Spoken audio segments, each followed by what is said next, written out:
राहाता तालुक्यातील लोणी गावामध्ये आज भव्य असा हिंदू समाजाचा मोर्चा पाहायला मिळतोय आणि सर्व हिंदू संघटना ज्या आहेत, हिंदुत्ववादी संघटना त्या या मोर्चामध्ये सहभागी झालेल्या आहेत। लोणी गावातील एका चिकन विक्रेत्याचा आक्षेपार्ह व्हिडिओ समोर आला आणि तो व्हायरल झाला। त्यानंतर समस्त हिंदू समाजामध्ये किंवा हिंदुत्ववादी संघटनांमध्ये संताप व्यक्त होतोय आणि त्यानंतर आज लोणी गाव कडकडीत बंद ठेवत हे सर्व मोर्चेकरी जे आहेत ते आता वेताळ बाबा चौकातून लोणी पोलीस ठाण्यावर पोहोचत आहेत आणि जोरदार घोषणाबाजी जी आहे ती मोर्चेकऱ्यांकडून करण्यात येते। लोणी गाव आज कडकडीत बंद ठेवताना सर्व व्यावसायिक देखील या बंदमध्ये सहभागी झालेले आहेत। तो व्हिडिओवर व्हायरल झाल्यानंतर हिंदुत्ववादी संघटनेच्या तक्रारीनंतर ग्रामपंचायतीने सदर चिकन शॉप जे आहे ते बंद केलेलं आहे।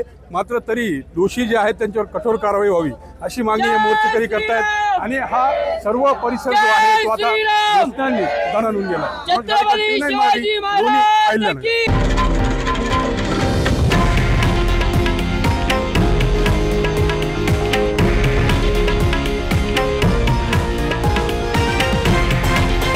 हे आहे देशातील नंबर 1 न्यूज नेटवर्क आणि आपण पाहत आहात TV9 मराठी, एकमेव।